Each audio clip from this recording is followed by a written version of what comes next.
I wonder if it's will pop up now.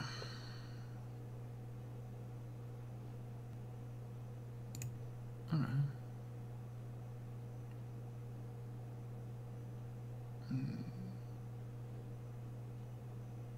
The heck? It's like...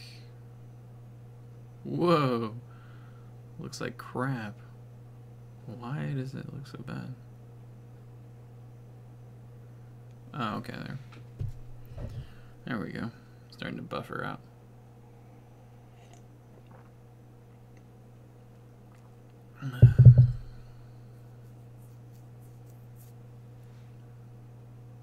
God, it really does look like crap. Oh, I already set it to 720? Oh, there we go. For some reason it wasn't doing that.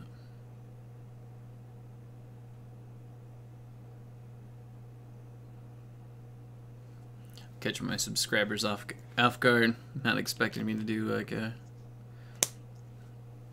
live stream.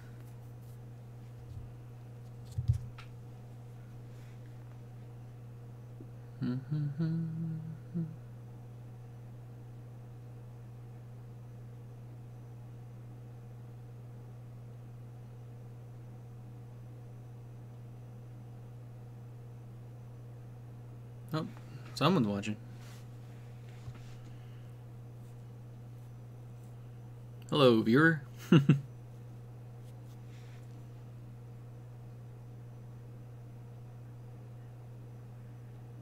Can you hear me?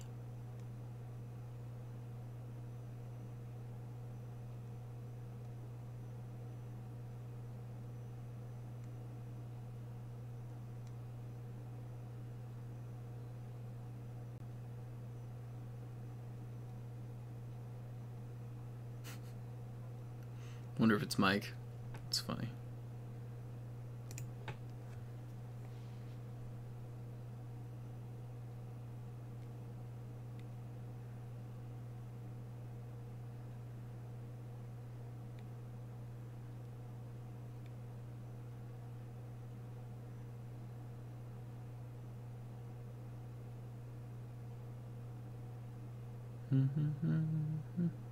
I'll stream for like 15 minutes, see if anyone watches.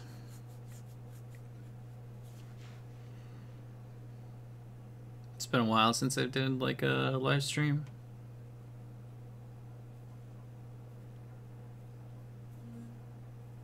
Oh. It's my phone. Probably being like, hey, just to let you know you're live streaming right now.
And for the stream to fill up, if it ever fills up, probably won't. I have too few subscribers at this point.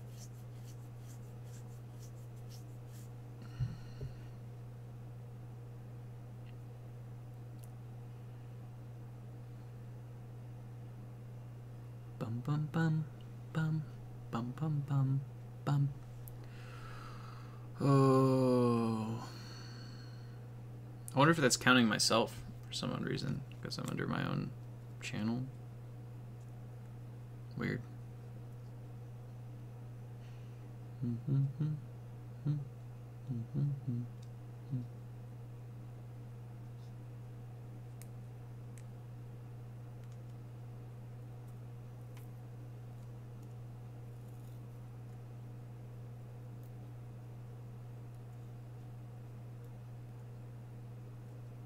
It's hard being patient sometimes.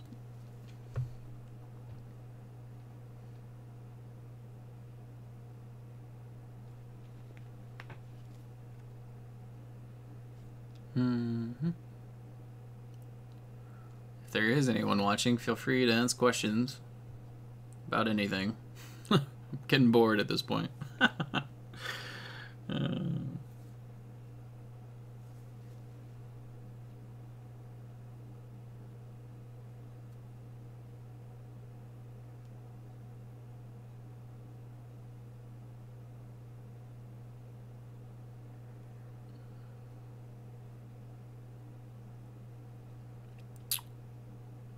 Yep.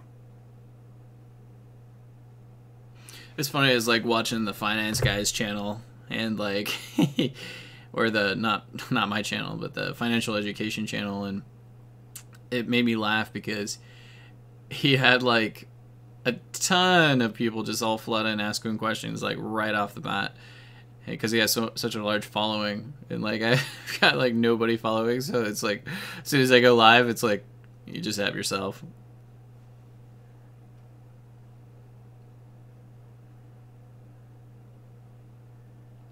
Bum bum bum bum bum bum bum bum.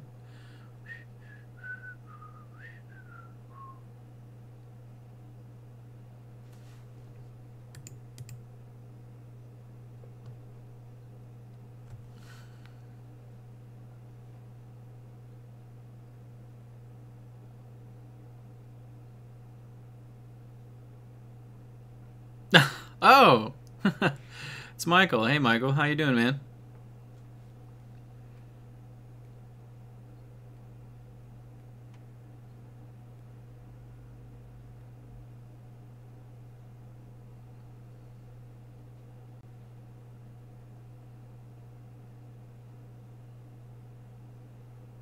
Good to see you on here. Oh yeah, why not? I figured might as well. I did a couple live streams a little while ago, probably like 4 months ago, 6 months ago. It's about the same thing, just because I didn't have a whole lot of viewership, but for the most part, you know, it is what it is. It's hard talking to a camera, it seems, especially live streaming in general. Because there's always the delay of conversation. Like, you know, you're talking to like somebody who's on the opposite end, and they're like typing out. So it's like you say something, and then it's like, you know, 3 or 4 minutes, it seems like they respond or whatever. Which, it's always funny to reply, I assume, for live streaming. You know, I'd love to have my own Twitch channel. It'd be hilarious. You know, if you had like a bunch of followers, you'd be like commenting on stuff that like happened like 20 minutes ago or 30 minutes ago. But yeah, I was just doing some live stream, just seeing if anyone had any questions and stuff like that. Did you see the Campbell's drop pretty low today? Pretty started to come into buying territory. I happened to pick up a share of Smucker's today. It was one of those companies I thought that kind of falls into a cyclical stock that I wouldn't mind having. So I decided to make a purchase on Smucker's.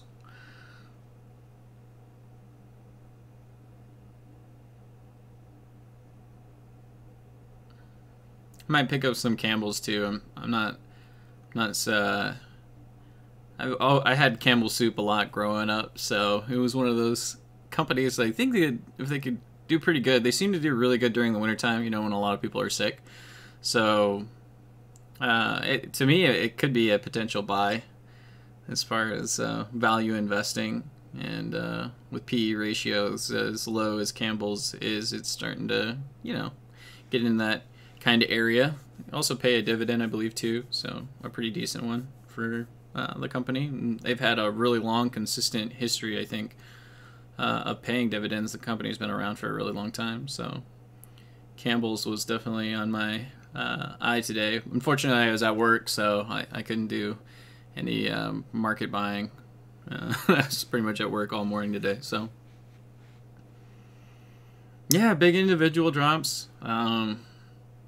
The stock market's really interesting this year. I haven't been investing a whole long time, but I've had some stocks that I just didn't know about, and I collected dividends on for since I was, I don't know, a long time. So I never realized what investments were until my late 20s, and then I started to really get into investing because I wanted to develop some sort of passive income, because I kind of had like a mentor, and he's like, dude, what you're doing is all wrong, and you need to develop something. So I was like, okay, well, and he's like, this is what I do, this is what I've done for a really long time. So I did a lot of research into it, and I found that stocks are a really good way to make a lot of money, also lose a lot of money too if you decide to sell and do bad investments. But usually over the long period of time, that the stock market has always returned. So even when we're at high evaluations like we are right now, you're still going to do pretty good. So cool. Your channel seems to be doing pretty good, by the way. I think you're up to 400 subs. Congratulations. That's really exciting. I'm about to hopefully hit my first 100, so I'm pretty excited about that.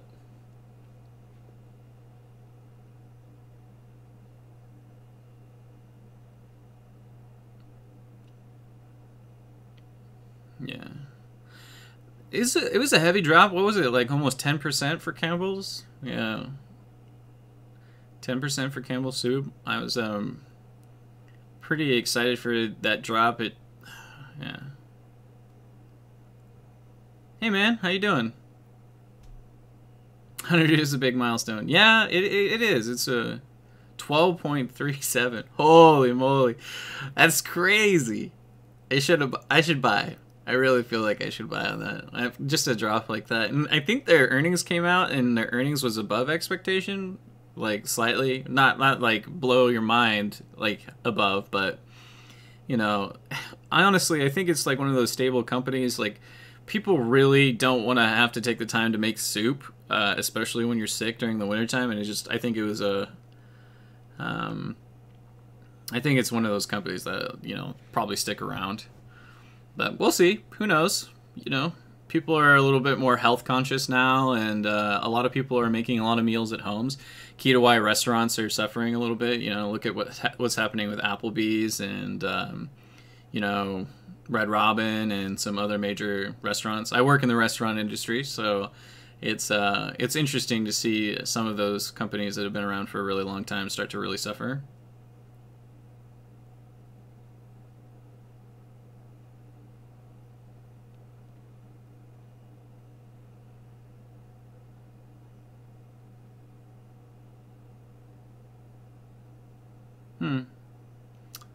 Oh, the CEO quit? Yeah, that's usually a bad sign. What about investing in 5G? Oh, man. I'm going to be honest with you. It's a race right now, and I think that Verizon, AT&T, and the Sprint merger with T-Mobile is going to be an interesting play, I think, here in the coming future. I bought some shares of AT&T just because I think it's one of those companies that fell into some really low PE ratios. And the thing that worries about me most about the company is it's got an incredible amount of debt, and I don't really like that for any kind of investing. But, I just like picking up shares here and there when I've got some money and I feel like it's a good evaluation at its current levels. So if it decides to go down a little bit more, maybe I'll pick up some more. Yeah. I go through AT&T, and they're usually pretty good to me. So I guess I like it. I think it's a little expensive of a company, you know, kind of like Comcast in that aspect. Like some of their products are a little bit overpriced, I think. But when you kind of have a monopoly in your city or whatever, so I don't know. 5G I think is going to be pretty crazy how it's going to change a lot of things, and how it's going to be a big play. I think on automated cars, you know, self-driving cars. I think that's going to be huge, and I think we're moving in that direction. And the stuff that's coming out of Tesla, everyone wants to talk smack about Elon Musk, but that guy's brilliant, simply brilliant. But he needs to get those cars rolling fast. Yeah. I think 5G is going to be huge. Yeah, I think it's going to be, but it's going to take a little while. I think, you know, a lot of things that are going to be going out in the future are still a ways away for that, and self-driving cars are still a little ways away. The thing that kind of blew my mind that I think is kind of making a little bit of a comeback that people are coming more efficient with is the 3D printing. I know that sounds crazy because, you know, it was like technology for 3D printing was kind of way back, you know, what was it, how many years ago? And now we're starting to get to a point where it's becoming more efficient. And I'm seeing like 3D metal printing. That kind of blew my mind. I think that's going to be really important for any kind of machine shop in the future. But I'm curious to see where that direction goes with technology too. So I think that's kind of an interesting technological advancement that's going for the future.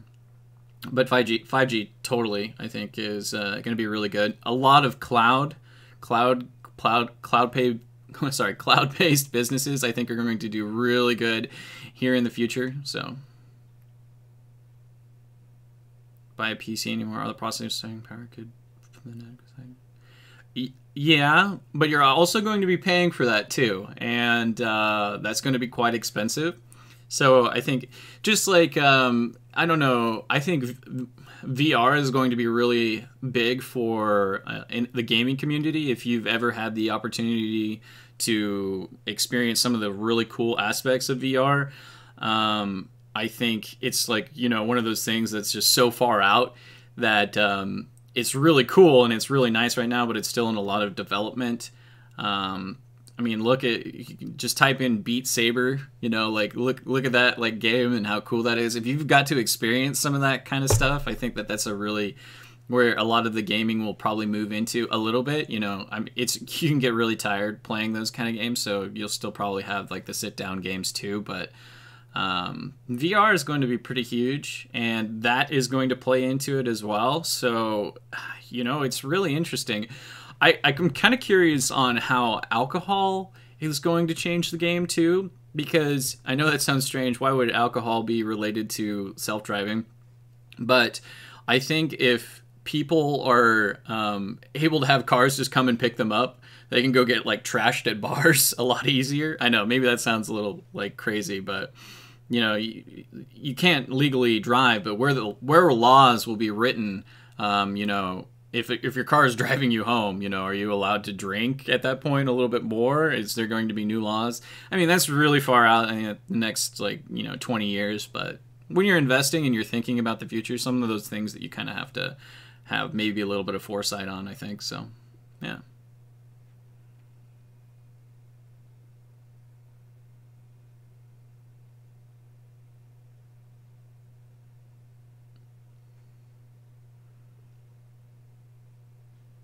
Sorry, you get me to talking, and it's hard for me to shut up.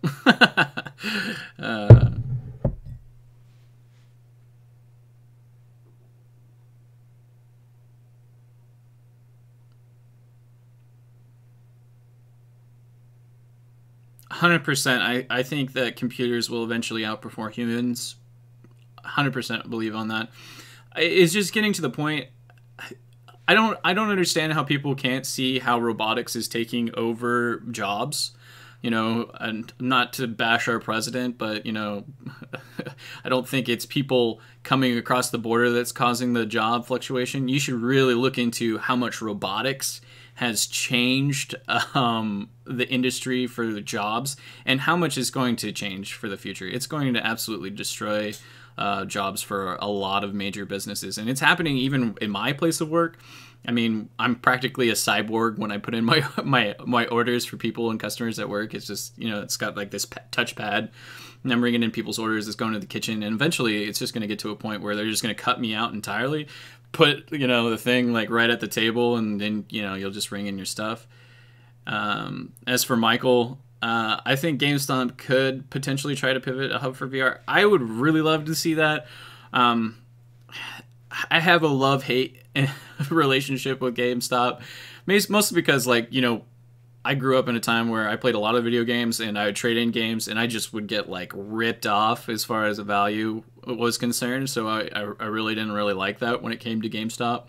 And they'd always try and like get me to like do a pre-order on their games and stuff. Currently, I'm a waiter. Yeah, I wait tables. Yeah, and then I make, you know, videos and stuff like that, and do some side hustle. Sometimes I'll pick up Craigslist jobs. So, you know, I'm a pretty busy guy. I do a lot of things. So, GameStop. Back to GameStop. So yeah, I think that they could. A VR hub, it will be nice for people who are just starting to get into the VR space, but eventually it's going to be, I think, in everybody's home. Or AR and VR, I think, are really important aspects to consider, and how far technology is coming right now with artificial intelligence, and how just it's incredible. It's absolutely mind-blowing. What's coming out of NVIDIA too, holy moly. Like, I remember looking at like cinematics when I was a kid, for a lot of games, and I was like, man, wouldn't it be cool someday that you know, graphics would get to like these cinematic levels? And they just did. You know, like we're now like way past what I saw as a kid. You know, like some like Warcraft 3 cinematic, and I was like, oh wow, look at these 3D like shapes and stuff. Isn't that, well, wouldn't it be cool to be able to like play a game like that? And now it's just blow your mind kind of graphics. So coming from that, you know, it just, I think it's really cool. I think it's really cool where we're going. As far as the gaming community is going anyways. And with VR, like, if you guys get to play like a modded Skyrim, I'm serious, just go play like a modded Skyrim that's got like high detail. The immersion alone is absolutely mind-blowing, and I can just see it like 5 to 10 years down the road. Someone's gonna create like some kind of massive, you know, maybe like some kind of MMO based kind of thing. So, you know, where everyone can kind of like communicate with one another. I think they've got something like that right now, like some kind of hangout chat room area. I wouldn't be surprised if Facebook ended up doing that. Yeah, 5 years. I mean, like, just like look on some of the YouTube stuff on.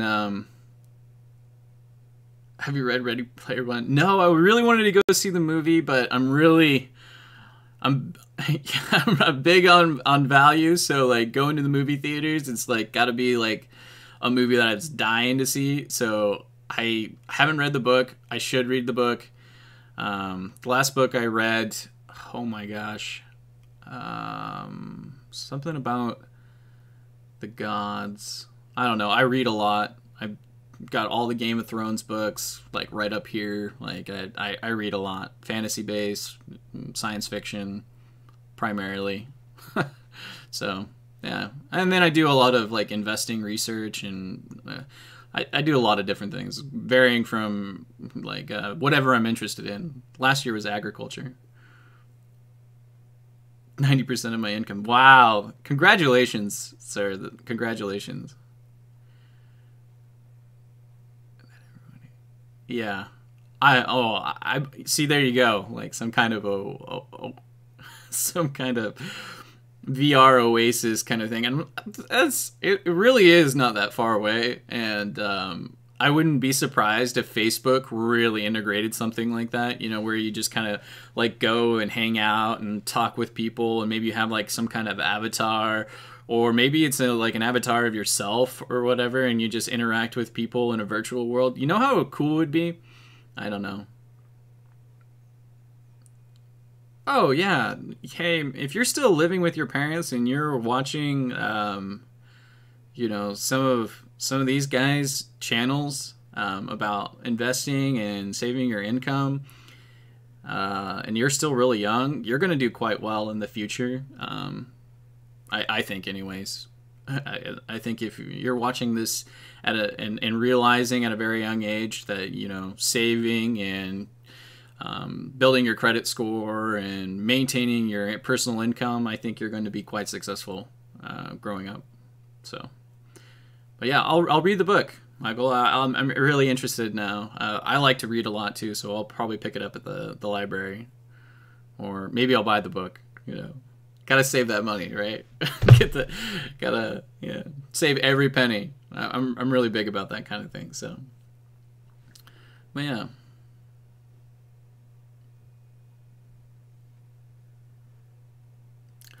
Yeah.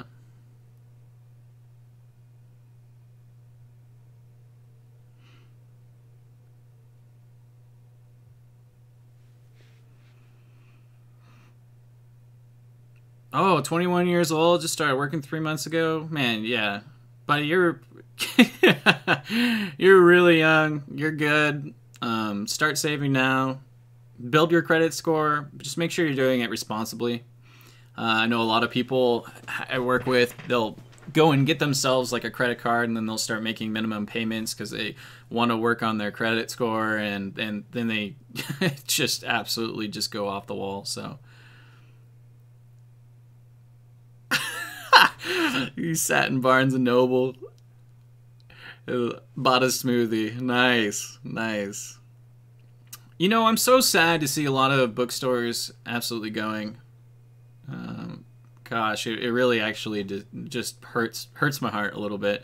And I understand that the ability to be able to download a book and just have it on an iPad or whatever, for convenience purposes, and you can have thousands of books just like in the palm of your hand is really good. But there's something nostalgic about picking up a book to me, and behind all this whatever it is, window blanket. Is like just a massive pile of books. Like me and my lady, we read a lot, so we've got tons of books.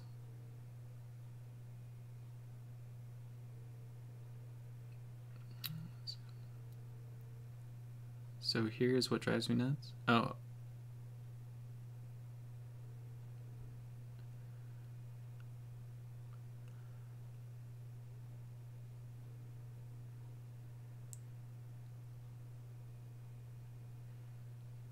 investing is really good.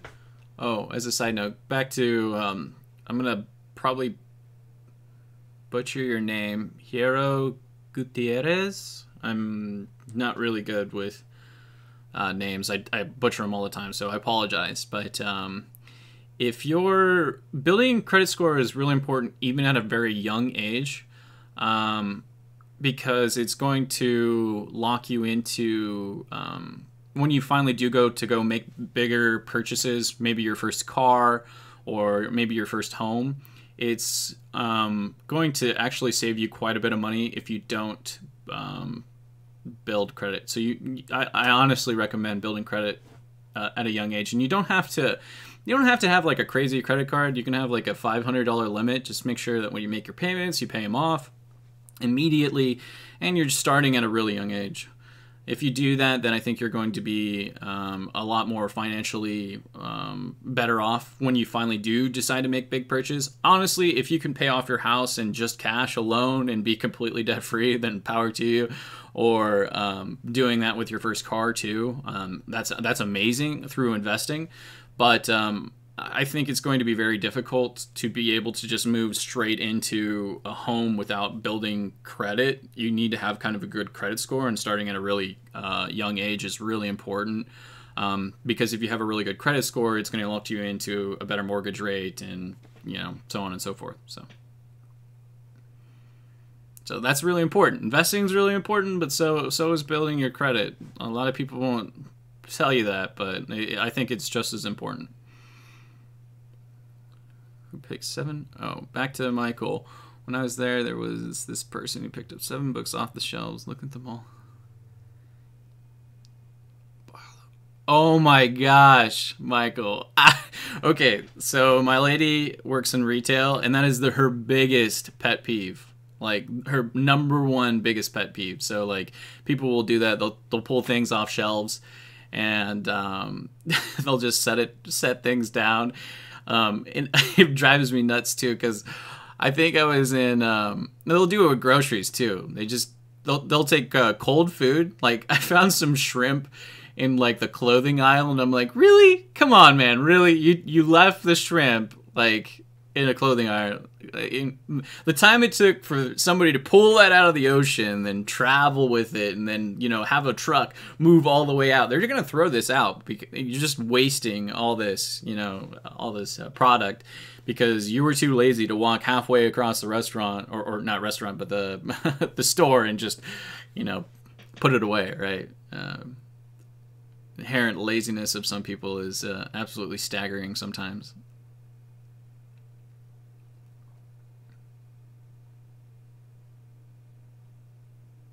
But I've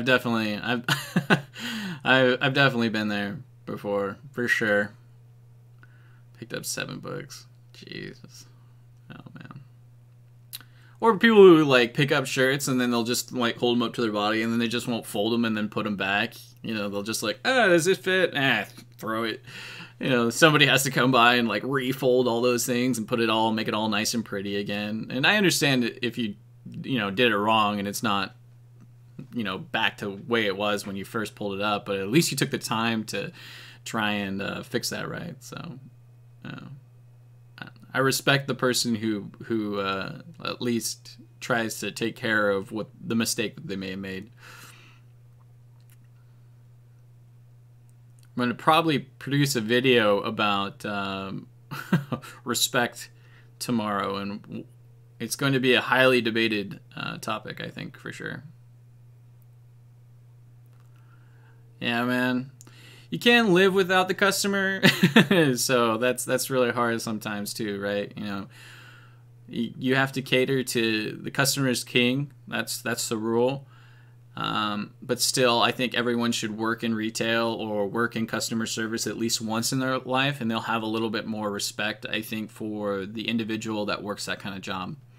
I was in school, and it really made me mad. This was in high school.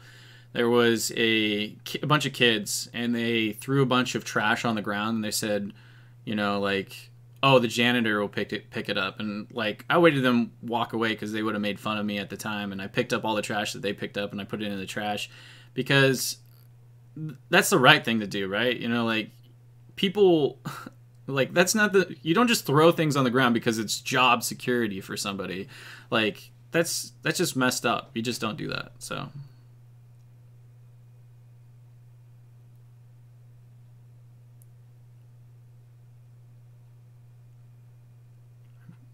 You're from Panama. Wow. It grows at a high rate because it's under development. So I think investing may be the best thing to do over here. Yeah, I guess a good point.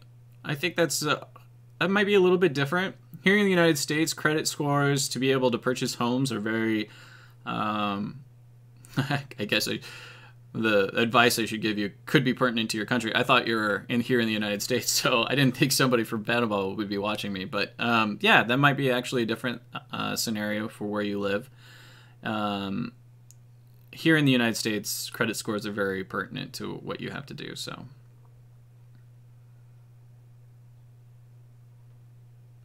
oh, bye, Michael.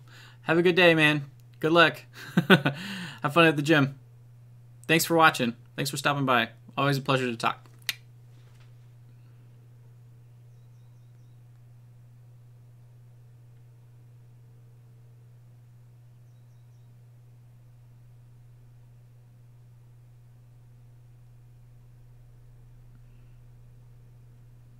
Yeah, you're from Panama. Wow, that's like... Boy. That's a long ways away. Here has been crazy.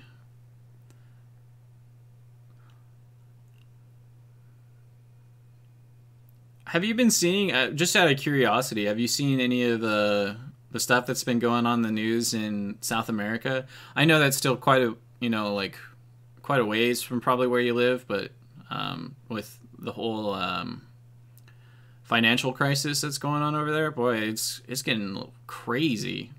Um, like the value of their dollar is just absolutely crazy, crazy. Which kind of makes me worry about the United States too. I don't. It's not. Is it Argentina? I think it's Argentina.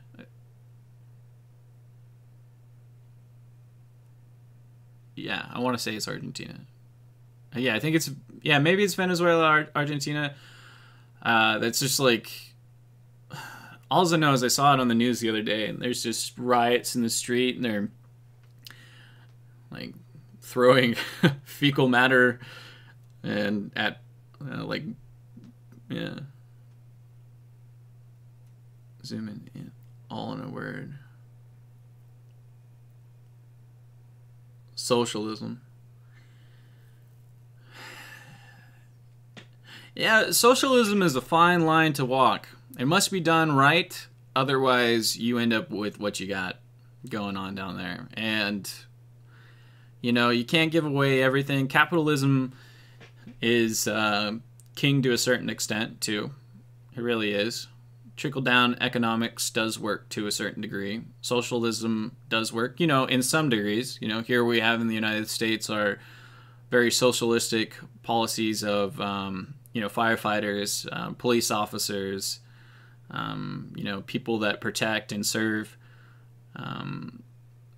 It's very much of a socialist business, I guess you could say. So some things do work and some things don't. And I don't think that you can make it all, because then you start getting closer to communism, right? That's good. Yeah, capitalism breeds invention, I think. The strong survive when it comes to capitalism, so. Oh, that's really good. Here in the United States, we haven't had a really big major minimum wage increase. So our minimum wage is $7.25 or $7.50 an hour on the federal level. So that's kind of a I think it needs to move up a little bit. The problem is inflation. Inflation increases at like 2 to 3%, and everyone's like, "Well, you need to get yourself an education. You need to, go to school." And the problem with that, though, is not all jobs are guaranteed here in the United States, too. So, you may get yourself a degree, and then guess what? 40% of you are going to be out of job, so. Oh, yeah. Well, I guess, good point. It's all perspective, right? To me, $7.25 an hour is not enough for high sustainability, but I think here in the United States we're also very spoiled, and we don't realize that. And if you go to a third world country, you would have a better appreciation for the United States and people in the United States. It's funny because we talk about how this place sucks, and really it's not a bad place to live.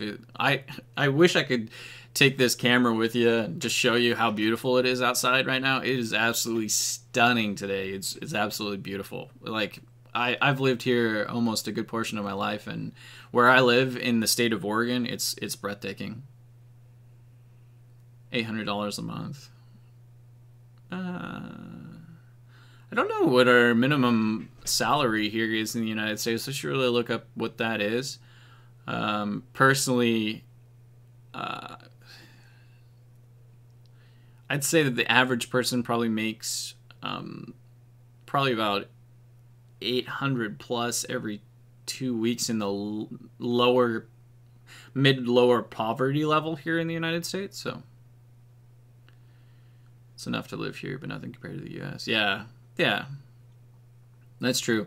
But I mean, like, that's the thing too. So $800 a month would stretch you out a lot further, right? So if you went to, go to the grocery store. Say I went to a grocery store and I went to go and pick up some fruit. Like a bunch of apples would cost me probably like $12, like for a big bushel of like Honeycrisp apples. Probably about $12. Probably for you, it'd probably be a little bit cheaper. Maybe apples are expensive where you live, so I don't know. Maybe mangoes or avocados. I wonder what avocados are where you live. The Rubin Report. No, I do not. Actually, I watch a lot of channels, so I haven't. Rubin, gosh, sounds familiar though. Is that the? No, I'm thinking of a guy who just takes calls and then gives investment advice. So I don't know.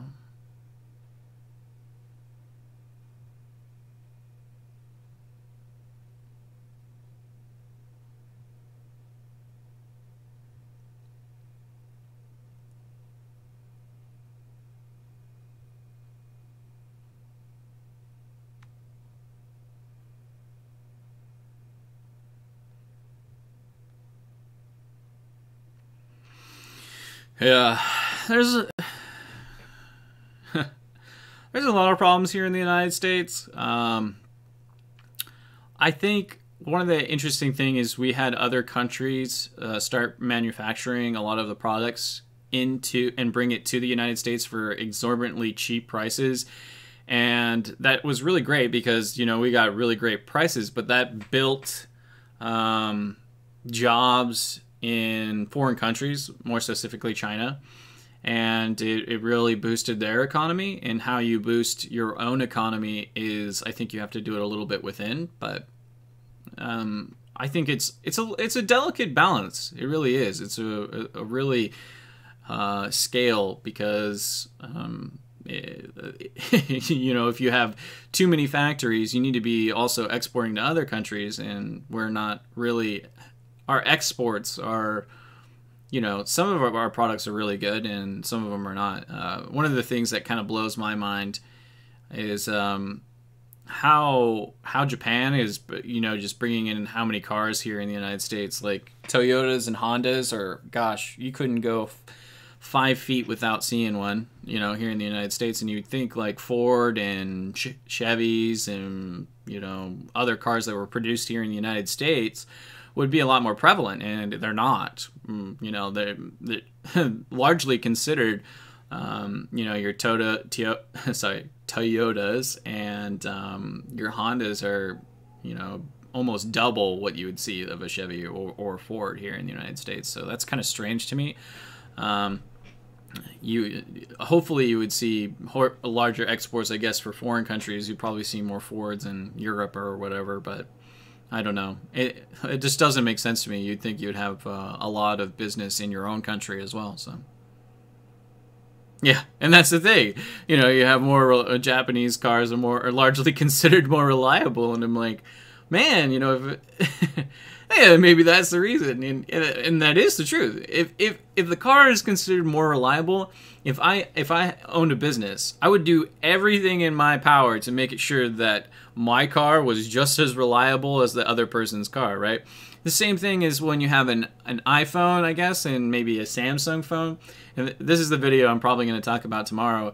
Is you want to make sure that both phones are like, your competitor is equally as reliable to like, self-destruction as, your competitors. And if you're not, then you're just going to lose, right? Because people want a reliable product and they want it for the cheapest price. And that's consumerism, right? Somebody who you want to bring value to a business, you have to bring value to people. And you want to be a billionaire, you want to be a millionaire, you want to make a lot of money.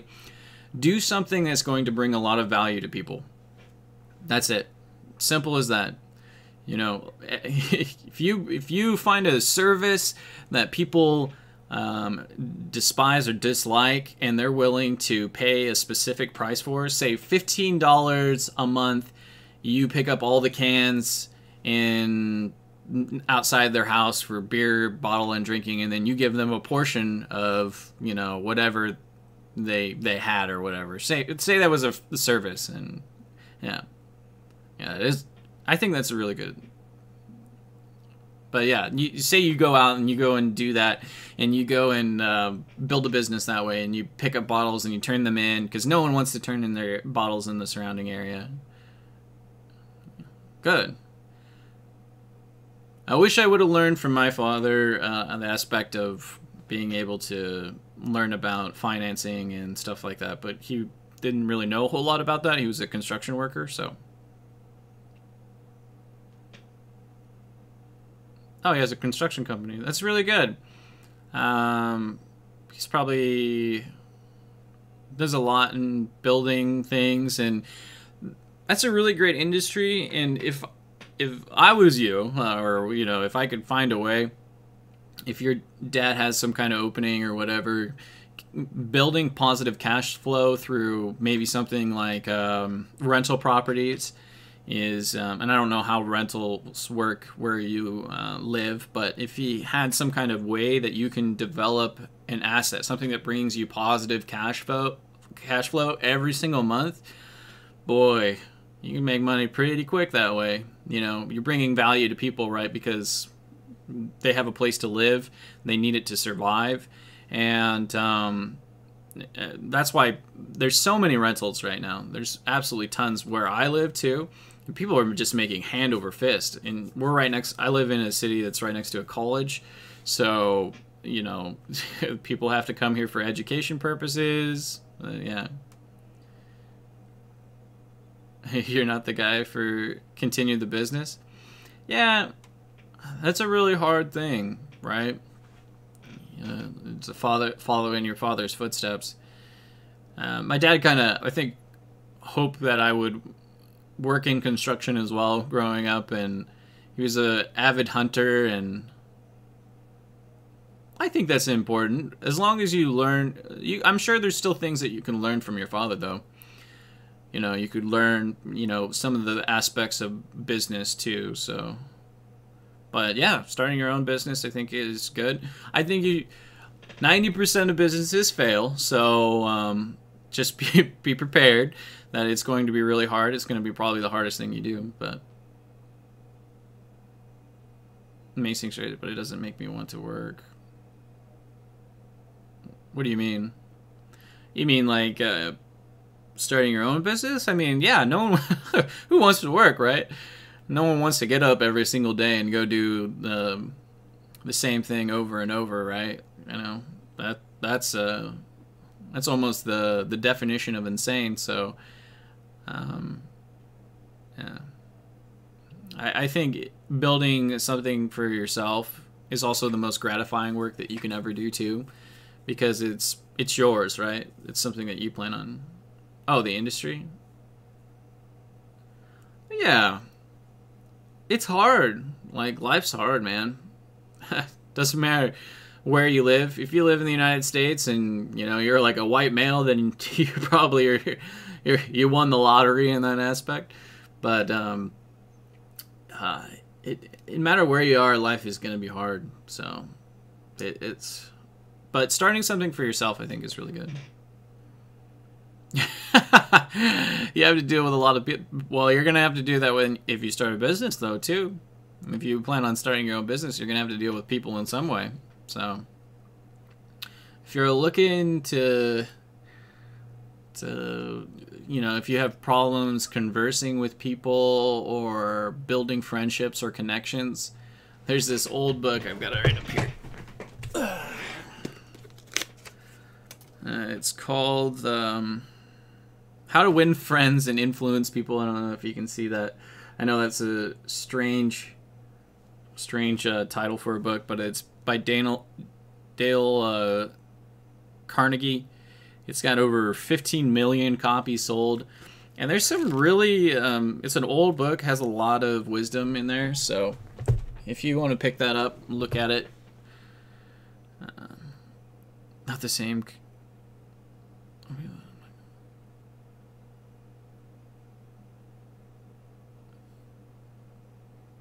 Oh, what do you mean, same kind of people? You mean people are angry, or? Oh.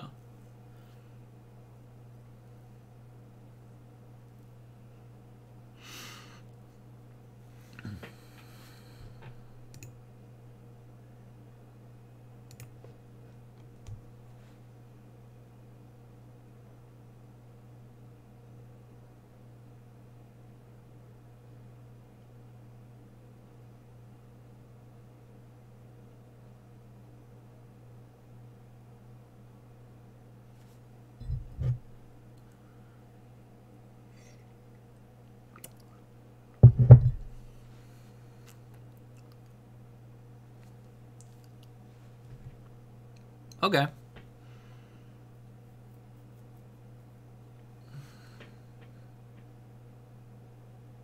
Right. Right. So obviously your father's probably disappointed in your choice, of course.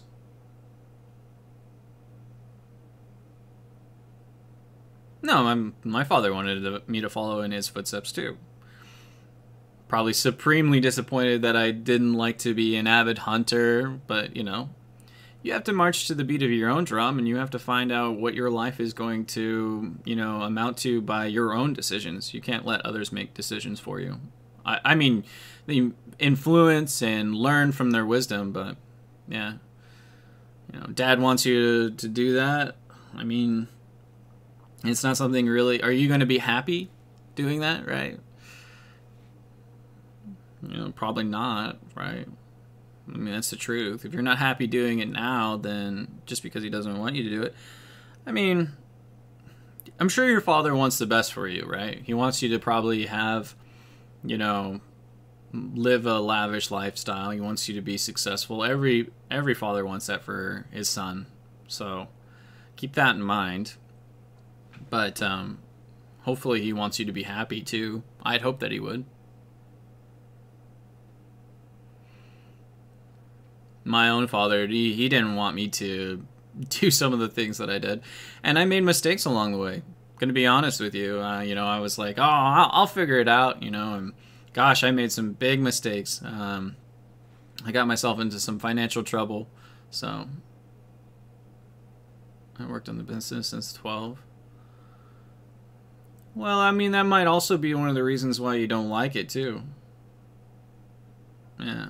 Because you're involved with it at such a young age and, you know, probably was kind of forced upon you in a way, you know, like, I don't know your situation, but that could be one of the situations. It's like, hey, you know, you need to do this, or because you need to be successful, and you know how fathers could be maybe a little overbearing, or I don't know.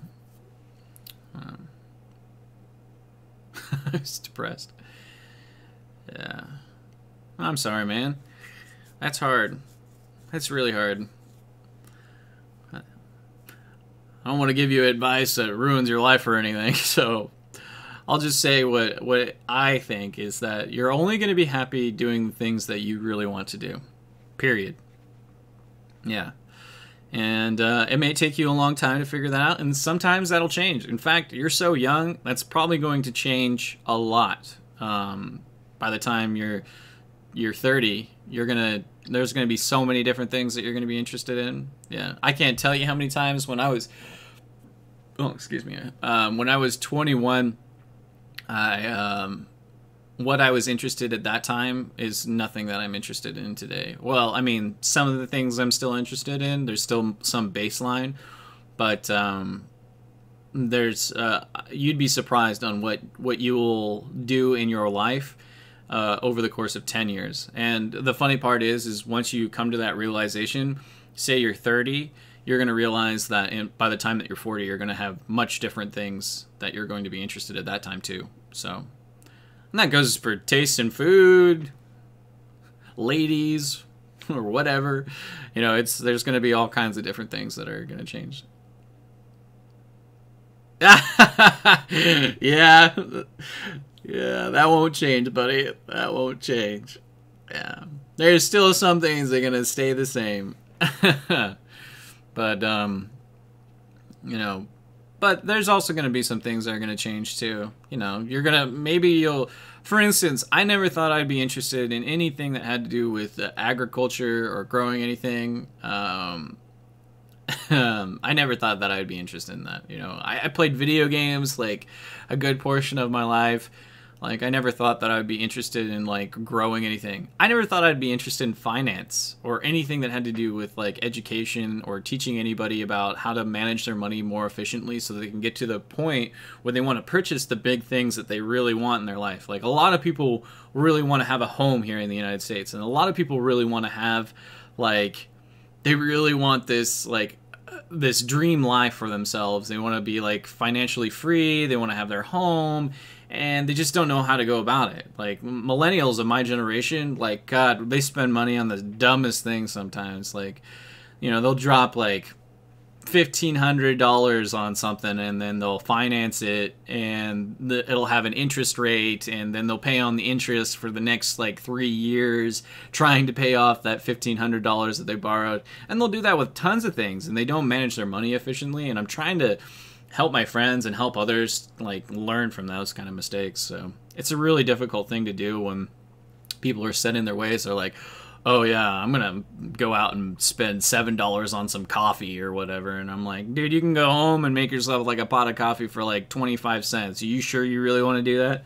Like, like I'll go home and I'll make you some coffee taste just as good for like 45 cents or less. You know, to me that just doesn't make sense. So financial education, yeah, great channel, love that guy. Jeremy's a good guy. He's funny. He inspired a lot of us. I'm sure you're going to see a lot more financial education channels. I thought, you know, hey, if he can do it, I can do it too. But yeah, there's great stuff. Ryan Scribner, financial education channel, PPCN. Oh no. Oh, okay. You're just thinking about people in general. Oh, yeah. Oh, my gosh, yeah. And, I mean, I was the same way. I was completely ignorant when it came to any sort of financial education whatsoever. I had, oh, you don't know the guy? Oh, he's really funny. Yeah, he does a lot when it comes to teaching people about their finances and stuff like that, so... he has a lot of older videos. He's a lot more higher energy than I am, for sure. A lot more engaging to watch, so he has a great channel. But yeah, as far as lack of financial education, I was definitely in the same area not a lot long ago, and I didn't realize that. You know, I just worked my job. I'm like, I've got my debts. I'm slowly paying off. Oh, I like Beat the Butch too. He's really funny. That's a great channel. Dave Ramsey is good too. I watch those guys too. Shout out to those guys. They've got great channels. But yeah, I'm trying to think of what was I gonna say. Oh yeah, in general, financial education. I didn't know that there was something that could generate me passive income like till probably about 3 years ago. And I got into some multi-level marketing kind of thing, and it just wasn't for me. You know, I tried to build it, and it just didn't work out. But I did learn from that there is ways that you can generate passive income, and you can do it through dividend investing. And some people say that that's a really high risk, and through investing in the stock market, and they're absolutely right. The stock market is a high risk, but it also has high returns as well. And I think if you have the general knowledge, here in the United States, the U.S. economy has always recovered, and maybe it'll reach a point where that won't happen and the U.S. economy will completely fall out. But if it goes to that low, if it completely falls out and there's absolutely never a recover, it'll be the first time in history. And the second thing to note of that, then it won't really matter what your money won't mean anything anyways, because it's just paper. It's a fiat-based currency. So cryptocurrencies are a really interesting thing. I think it's highly speculative in the aspect that it's only given value to what people give it value for. People were paying, just an example, people were paying a crazy amount of money for pet rocks a long time ago here in the United States. Like, it was just like a little googly-eyed rocks that people would give names, and they'd give them out, and it was just like literally a rock. So what is the inherent value of cryptocurrencies? Is what people give them value, and that's scary. But that's also kind of how the stock market is as well. So I think that cryptocurrencies could be a way of the future, but through regulation and if we're talking about risk, I think that it's up there with gambling. So, and gambling is a really high risk as far as your return. So you can gamble and you can make a ton of money, but you could also lose it all too. And I think that's where it is. But we'll see. We'll see how cryptocurrencies play out. Yeah, I think that's really important. I wouldn't invest. I think cryptocurrency is a highly speculative kind of investment. If you're thinking of it as a form of investment, I wouldn't base my whole money on cryptocurrencies. That's for certain. Just because of how short the history is, where the direction could go. Keep in mind, cryptocurrencies could like go down to zero. And you could say the same thing about stocks, but they still have assets and allocations through land and factories and other kinds of things that have inherent like manufactural value. So cryptocurrencies really don't have that. They have just what people give them value for.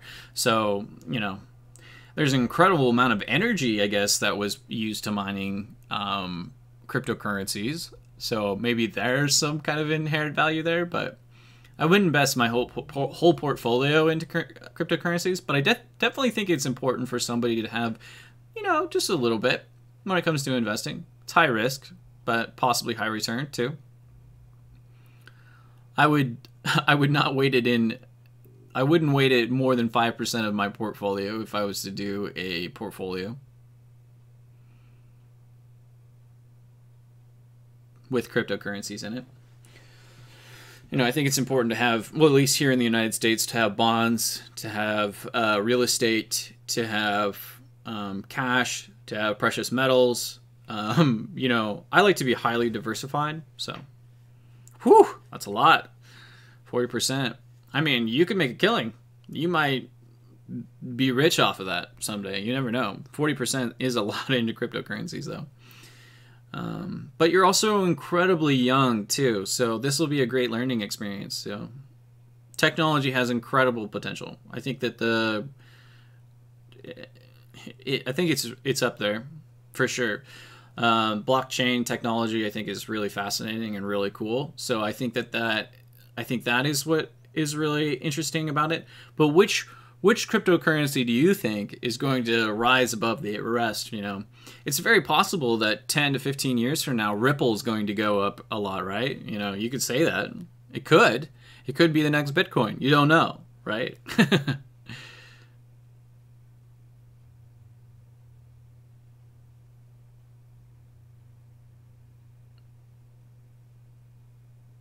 Okay.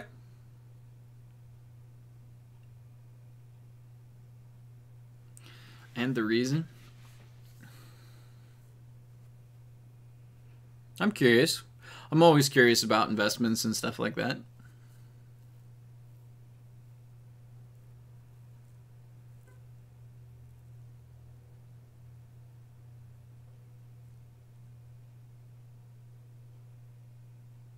Yeah, you can't copy a link into a channel. It's the reason being is it's to keep people from uh, sending like some kind of like something that can harm their computers and stuff like that.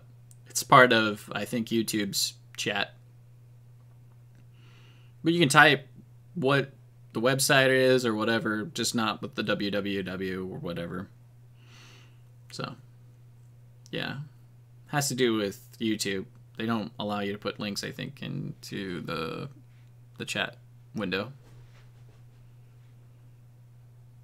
Maybe they do. I don't know. But I think that's why.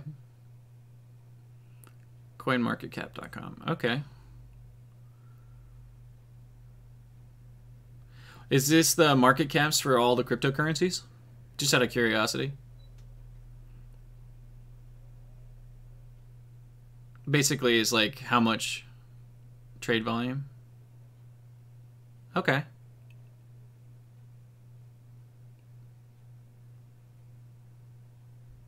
Like how much is being exchanged? Oh man, you want to know something really crazy? So I don't know if you know this, but over here we have an app, volume ranking exchange.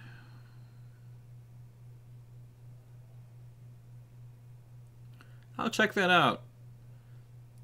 Over here we have this thing called the Robinhood app. it allows you for commission-free trades for stocks, and they've got a hold on cryptocurrencies. And keep in mind, there's going to be a lot of millennials and a lot of people who are interested in investing into cryptocurrencies. And as soon as the doors break on that, like as soon as that goes through, we're talking about millions of people that are going to be able to flood back into the market. And I wouldn't be surprised. And some people are saying that Bitcoin can go up to $50,000 a coin, which is, I mean, that's crazy, but it might. You never know. You know, everyone flooding into the market all at once with commission-free trades, 24-hour trading. I don't know. It's very possible, but yeah. Yeah, I can check.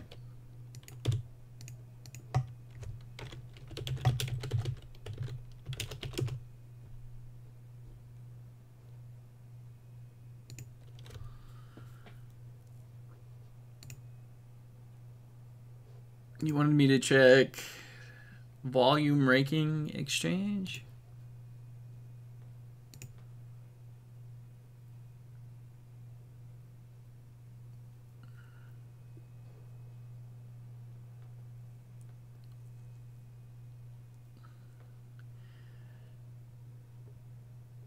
Oh my gosh. I think that EOS is probably gonna rip through or something,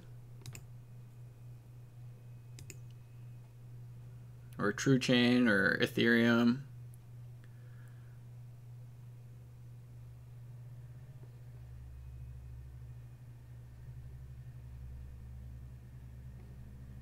See, I don't know a whole lot about.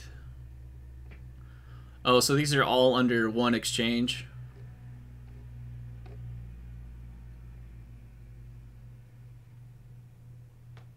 Oh, this is the volume trade. Is this the volume traded within? Oh, there's a volume traded within 24 hours. Wow, that's a lot. This is crazy. Looks like Bitcoin's still hanging in there, though.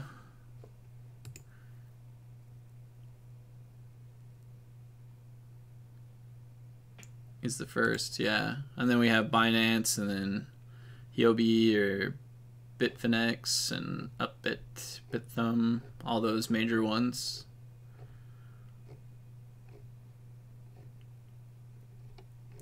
Gosh, there's like a ton.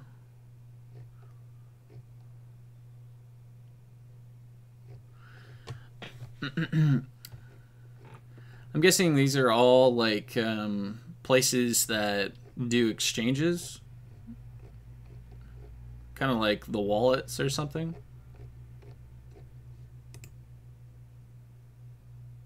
Yeah, okay. Yeah, alright. That makes sense. It's a lot. A lot of money being floating around.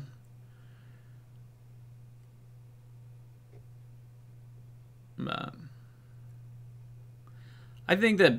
So, but that's the thing, right? Is you've got all this money floating around. And you've got people investing into, like, all these, you know, or what they find investing into all these different coins. And you've got some ones that are, like, sitting towards the top, right? You got, like, I can look at this and just be like, Bitcash, Bitcoin, EOS, Litecoins, Ethereum. Seem to be like a lot of the ones that are being traded a lot. But I guess it depends on which one you're going through. But yeah.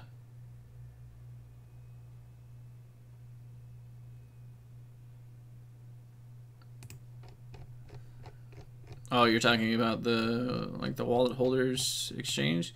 Yeah, it's OKEX or whatever, Binance and EOB. Yeah, I see that.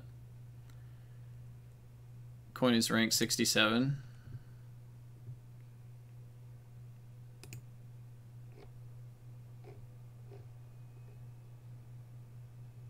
Huh.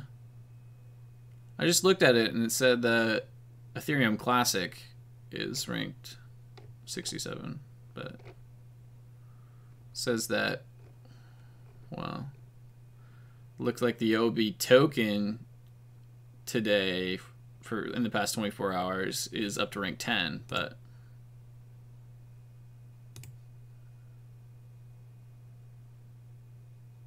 actually it looks like there's multiple ones.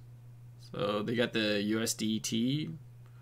That one is going up crazy. So it's actually ranked 4 for the OB.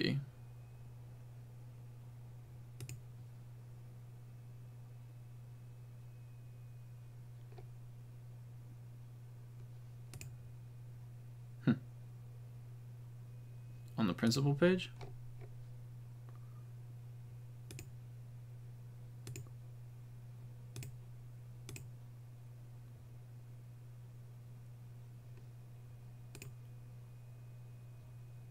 What's the principal page? Sorry.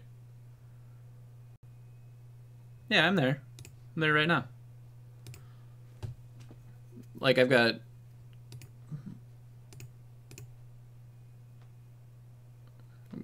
Yeah, I'm open under, like, and it has... In the principal page. Sorry, I'm like... You're talking to a toddler when it comes to navigating websites.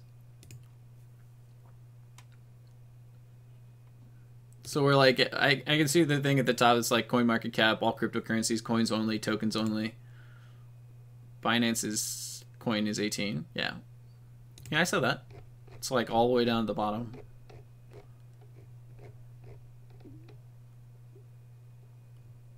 Well, according to my page, Binance is 2 for trade volume within the past 24 hours. Under rankings and currency, right? Oh. Oh. What? Okay, hold up.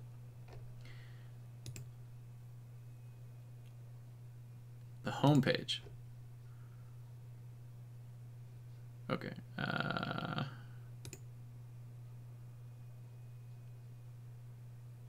So you wanted... Do you want me to look at the 24-hour volume rankings under currency? Is that what you wanted me to look at?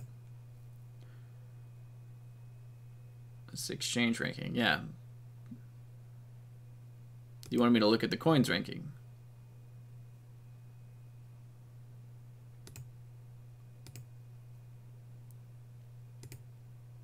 Right? Is that what you wanted me to look at?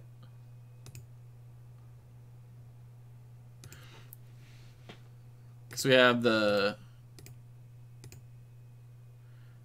24-hour volume ranking currency, exchange, and monthly volume rankings. You wanted me to look at the 24-hour volume rankings, right? For currency, not exchange.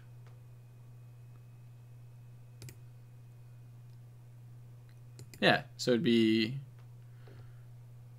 Tether would be like second. So currently it's like, according to my screen, I've got Bitcoin number 1, Tether is number 2, Ethereum number 3, EOS is number 4, Bitcash is number 5, Litecoin 6, Ripple 7, Tron 8, so on and so forth. That's literally what I'm seeing. As far as this is the 24-hour volume trading currencies. This is the ones that are being exchanged the most. Bitcoin is number 1, of course. Tether is number 2.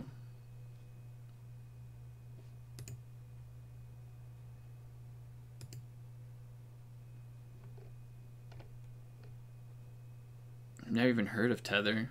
It's so funny. I don't keep track of all these things because they're moving around so fast. Like, the amount of trading that's been going on with these things are like, they're whipsaw. You can make a shit ton of money real quick, or you can lose a shit ton of money real quick, if you know what I'm saying. Social chat, Pat. This is so laggy that we're messing up. I don't know what the social chat app. No, I don't.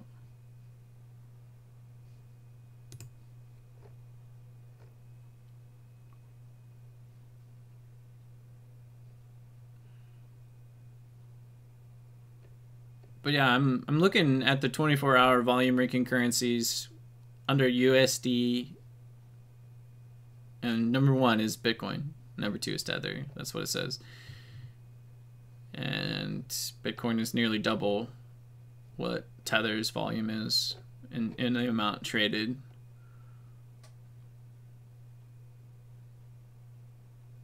With the average price being $1 under Tether. That's weird.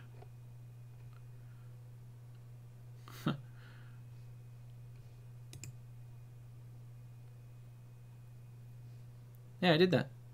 Why? I'm under the website right now. Coin market cap.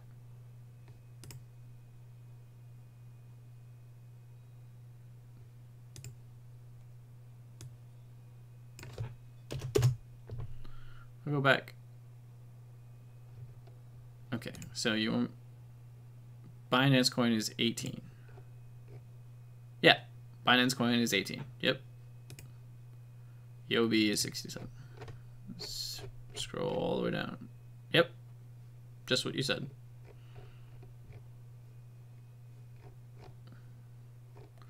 Some of these 24-hour swings are crazy. Like Binance Coin went up like 22% within 24 hours. Ridiculous. Populous went up like 18%. Like if you had like a ton of those coins at that time, like could have made a killing. Past few weeks. Which one? Binance or POB?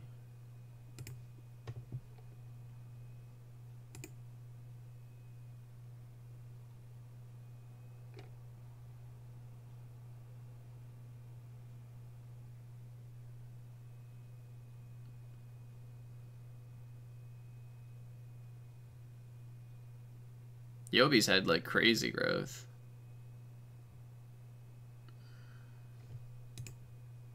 Yeah. Yeah.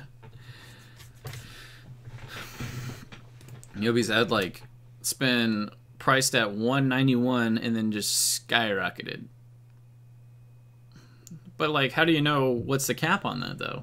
Like, where do you say, oh, this is what the true value of the price of the coin is, right? You think it's going to reach a Binance position. So Binance is like, what, you said 18? You think it's going to go all the way to $15? Whew. That's crazy. That'd be quite the run-up. I mean, it could. But what makes you think that, though? What makes you think that it's going up so much? Is it because the volume traded? Okay. Well, I guess that makes sense. It could be. But it might not, though, too. That's a pretty big gamble. I mean, depends on how much money you have involved, right? If you had like $100, then it doesn't really matter. But if it was like a 10,000, you know, like $1 million, you're looking at like quite a change. But it looks like coins have been just going up crazy. Most of the exchange today was just all in the green. So.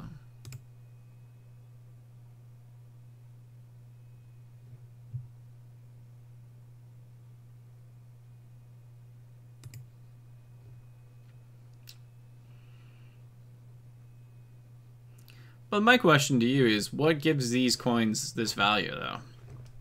You know, like, the only thing that gives them value is what people give them. That's very speculative.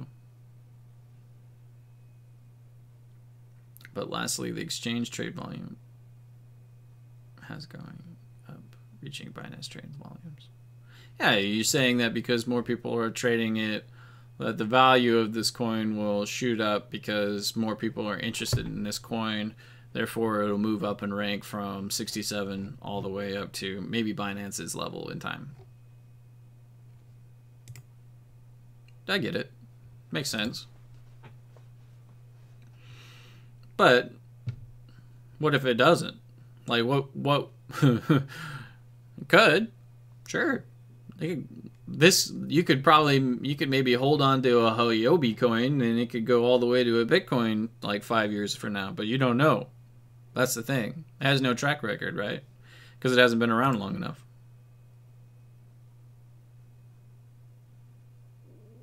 Yeah, could.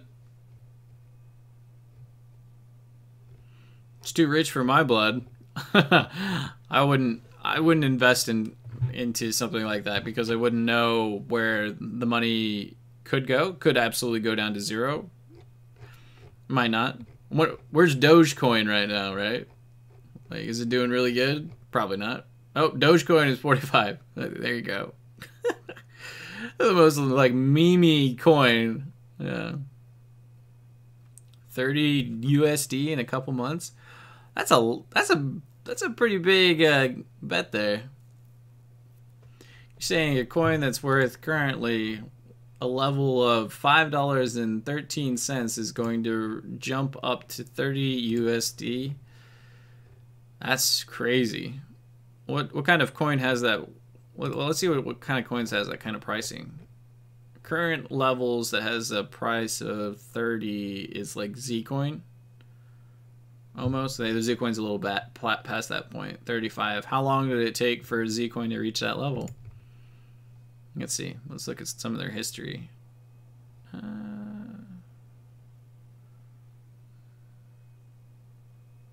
Well, you're very well. It might actually hit that then.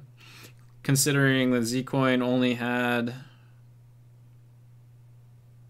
Actually, it was actually a lot higher than it is now. And it's came down quite a bit.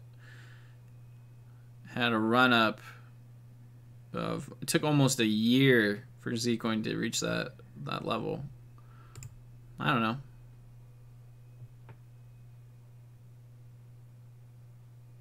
What caused the grow in the coin was the exchange trade volume.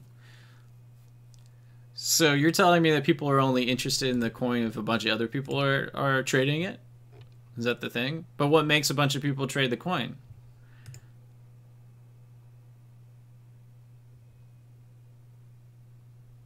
Like, what's the reasoning behind it? The reasoning is because somebody else decided to do a bunch of trading with it? I mean, who's doing the trading? Some big, like, fund manager or something? I'm just curious. Like, you could have somebody come in here and do a bunch of major trades with some of these lower coins and bump them up, and then you get involved and you think that the coin's going to go farther, and then it just falls, right? That could happen. Look at what happened with Zcoin, too. So you can go up to Zcoin up here, and you could say that Zcoin went up to $100 and something, and now it's down to 35. If you got in at 100, it'd be a lot lower than when you got in.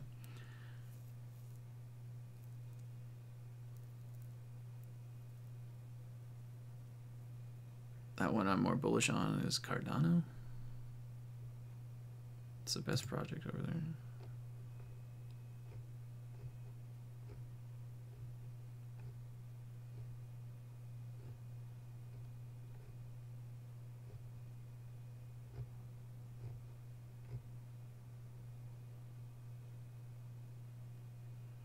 Gosh, some of these exchanges is just crazy. Some of these coins, like, I really wonder which ones are going to last in the next 10 years. Which ones are going to still be around? Like which ones are going to hold and remain holding?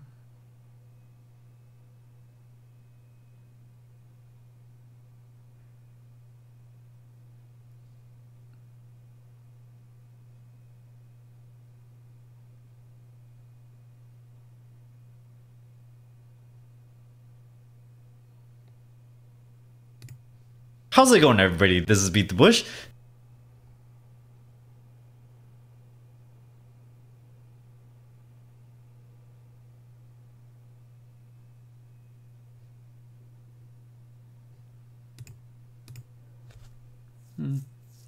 I guess, yeah. There's only a specific amount of like people that could do, you know, good coins. I guess. I think there was like I looked at. There's only like a certain amount of people in the world that can create a coin. I don't know. That like have the skill to like create one. I don't know, something weird, some kind of math on that, but like an actual like legitimate coin. But we'll see. I'm curious to see how this market will pan out. Yeah, hey man, you could make. You never know. See, look at what happened with Bitcoin. That thing happened, went for, no one believed in the cryptocurrency. Everyone thought it was trash. I remember, get this, my friends are like, I remember playing a video game when I was 16, and Bitcoin was like, you know, we were talking about mining Bitcoins, and like we had my, it's so funny because there probably is Bitcoins on their computer. And I was at my friend's place and we were talking about like mining Bitcoins and, you know, getting that whole thing going, and and it was like worth nothing. I remember it was like worth like 0.0 something, and at three you bought 5 KV at 3 USD, so you're doing quite good. Yeah. Oh man, yeah, you've almost doubled your money. You're very close to it. If it hits $6, you'll double your money. I mean, there's I've had stocks that I've doubled my money on before, but or come close to double my money. But that's why I like them, because they've got a little bit more history behind them than something like a coin. Like coins, you can see a coin fluctuate like massively overnight. You can see something like that in the stock too, but like this like keychain, look at that, 16% in like a day, 18%, 14%, you know, that's some pretty heavy movements though too. So like, how do you know what's going to be taking the top spot? And some of these are like really cheap. Some of these are really not cheap. You know, look at the price on Bitcoin Cash, like 1,200. Whew. But the change rate is also like really low. You get like something like, oh gosh, Zcash. Look at Zcash, like how much that moved, 14%, like crazy. So, is it worth it to hold or not hold or just take your winnings? Like, who knows? Like with stocks over time, it's like we know what the thing is.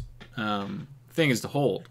You know, you hold and you keep holding, and usually the company will do hopefully a recovery and things will go good. I mean, you could hold all the way to zero too, same as like a cryptocurrency. But I think if you pick good companies when they're going down and you hold on to them, they can make a recovery. You talk with logic goodbye. Makes sense. It's very similar to investing in that aspect. Like, you know, if there's something exciting about a company and they decide to, you know, move in a direction that you like, then sometimes you could pick up more shares. Buy our coin and get rich fast. Yeah. Oh boy. I can't tell you how, I'm going to be honest with you, I can't tell you how many times I've heard somebody say something like that, you know. Get rich quick. Most of the time, when someone says get rich quick, it's a good way to lose a lot of money. I've got this thing that's foolproof. Let me tell you about it. They get your money and then they run. You know, and I think diversification is key too. I mean, if you have some in stocks, if you have some in gold, if you have some in cash, you know,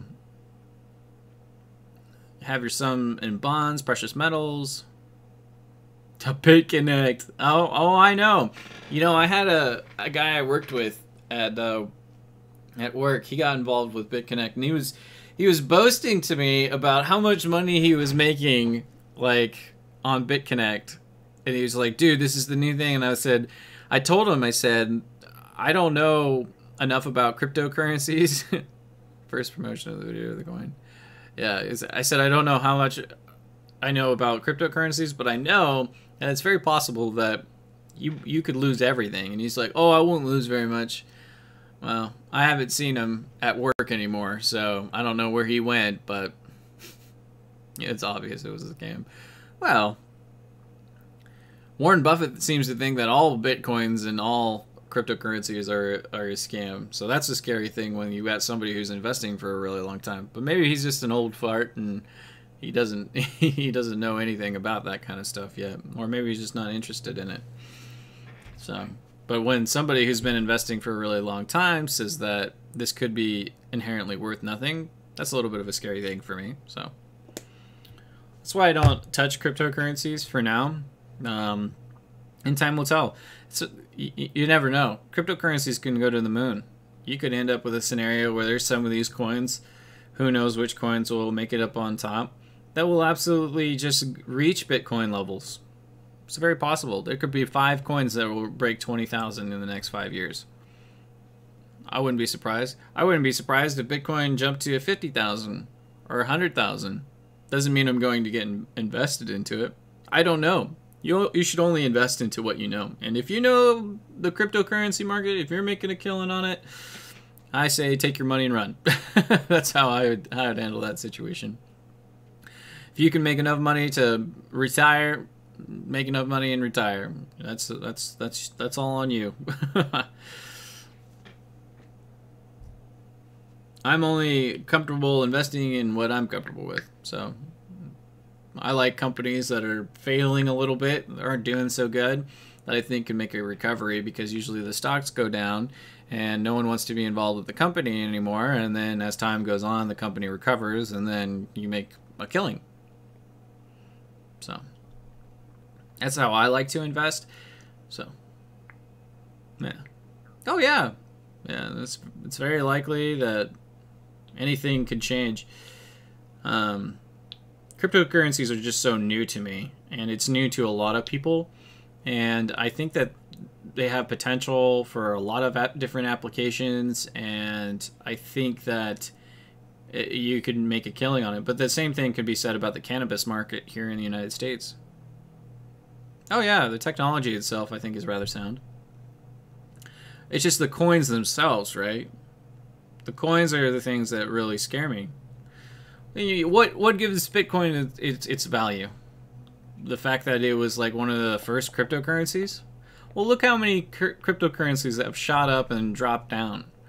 Look at what happened if you would have gotten in on Ethereum, because you're like, oh, it's going to be the next Bitcoin, shoots up to like $1,280, and then now it drops all the way down to $400. Now it's back up to $600. I mean, holy cow, that's some massive swings. If you invested a lot of money, you could have got killed. Absolutely destroyed. Yeah, oh, I definitely feel more comfortable about the technology. But can you invest directly into the technology itself? Can you invest directly into the internet? And that's kind of how I view it as. Like, you can't really invest into... Oh, yeah. Okay, so there you go. Bitcoin was the first.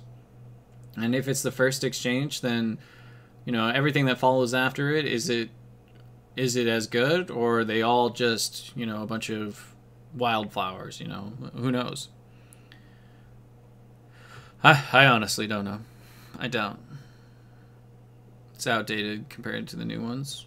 Yeah, sure. I mean, as far as what's new out there and what they're attached to and what's going with it, yeah, sure, it's outdated. But it's also the first. Just like the first of anything. It's slow. Yeah, I guess. High fees. Yeah. I guess it's slow. To me, it's like breaknecking fast. Stocks to you probably are like super slow. Would be like snail pace. It's like none of them move at crazy levels. Like buy here, sell here, buy here, sell here. I don't know. I just look at how many there are. Like, look how many coins there are. Like 100 coins. Like, holy cow, that's insane. like how many cryptocurrencies have just come out, and there's even more. There's like 1,593 cryptocurrencies. Like, holy shit. It's a lot of coins. And how many of those coins will be around in 20 years? Do you know? Like, no one knows. So, I don't know. I stay away from it. Maybe I'll throw some money at it someday, but it won't be a whole lot. Because I won't know where the level of the coin will go, right? So, eventually, you know, with stocks, at least you know in the aspect of, okay, this company is growing at a 20% revenue by this year, or a 20% clip. Does that mean that they might do it next year? No. But could it be that they grew 20% year over year, that they would more than likely grow another 20% the next year if people were really liking their product and people were buying it? Well, that could very well happen because you've seen previous growth. But with cryptocurrencies, you could have a coin that is just flatline, not moving anywhere, and then all of a sudden it shoots up a ton overnight. Look at what happened with that one that you had. So,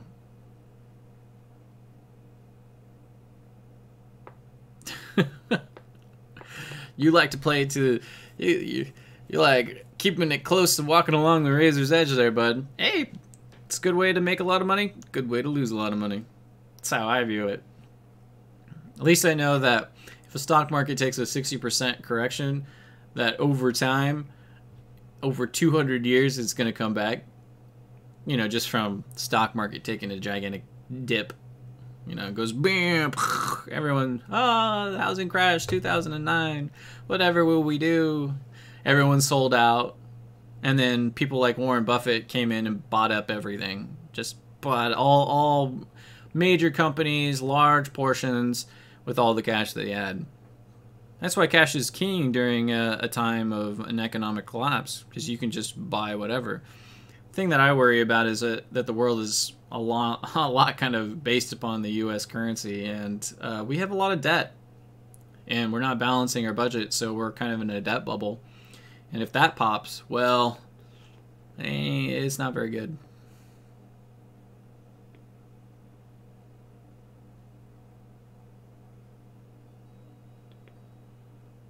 Yeah, I feel like that's a more humble approach to things. So don't talk about the gains, talk about where the technology is going. I feel like that's a little bit better.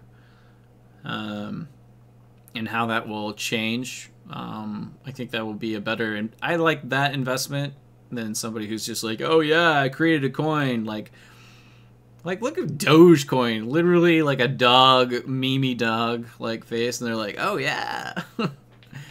That's the coolest, best coin ever, guys. Just invest in it. Look how many... Okay, I'm going to go look at that coin. Was it 56 or something like that? I don't even remember. Dogecoin. Where was that? Meme coin. I have the tab open still. Dogecoin was 45. So, get this. Over the past 24 hours, 13,000... Wait, is that million? $13,622,000 was exchanged on a meme-based coin. Doesn't that blow your mind?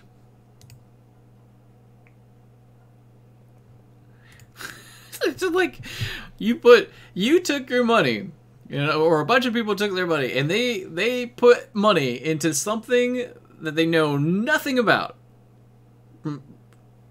Chances are they know nothing about. They just throw their money right into something because they think it's funny.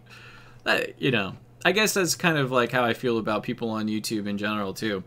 They won't watch channels that have like necessarily the best content or brings the best for educational purposes. They'll watch something because it's entertaining to watch. You know, somebody lights their hair on fire and they're like, oh wow, this is a cool video. You know, that's, I guess, how things are. You know, like I watched a guy on YouTube that has like millions of followers because he, you know, does extreme stuff, lights a ice sculpture with the flamethrower, you know.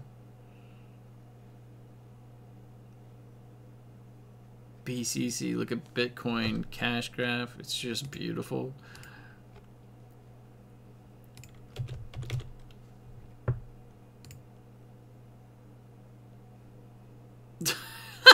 Yeah, BitConnect. Look at that. So, like, priced at USD 381 and then fell off the face of the earth. Like, it's down to nothing. Like 96 cents. BitConnect, you know, like that's the thing. It's, I don't know. That scares me when you can have such a high volume on something and just gets absolutely killed overnight. That's what happened. Yeah. Yeah. BitConnect. Jesus. The hype train that like ensues, and that's the thing, is people throw money into anything, right? They have no. I rather invest into things that I like for the reasons I like them. Like for instance, Campbell's Soup dropped like 12% today. I thought about buying some because even though the CEO left the company, it doesn't mean that I don't like Campbell's Soup, right? They promised gains. Oh God, that's always a bad sign. Anybody that promises you anything, I think, is a really bad thing, because no one could know where the gains are gonna go on something like a coin. If anyone tells you that on like a cryptocurrency, that's a warning sign to me. Like, that's how I would see it, anyways. That's like get out quick. Oh yeah, they're gonna go to the moon.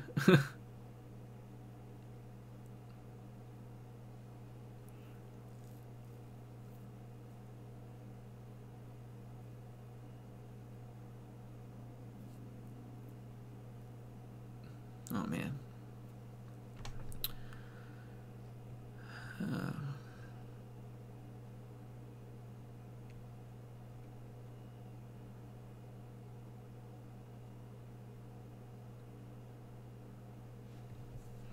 I'm gonna go here pretty soon. I'm starting to get hungry. Stomach's grumbling. I appreciate you taking the time to watch, and anyone who took the time to watch my video or watch the live stream, thank you so much. I appreciate it. All to you. Hope to see you guys again very soon. And subscribe to my channel if you haven't watched it or subscribed or whatever. Feel free to check it out. I have a lot of information about investing. So, thank you very much. I'll hopefully see you guys again pretty soon. Right on YouTube, Charles Hoskinson. Okay, I'll check him out.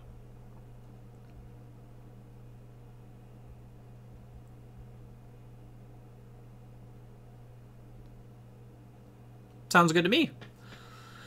Well, thank you so much. I have to go. I'm dying right now. I don't think I've ate today. No, I haven't eaten. I need to go eat. It's like 5 p.m. I will catch you guys on the flippy.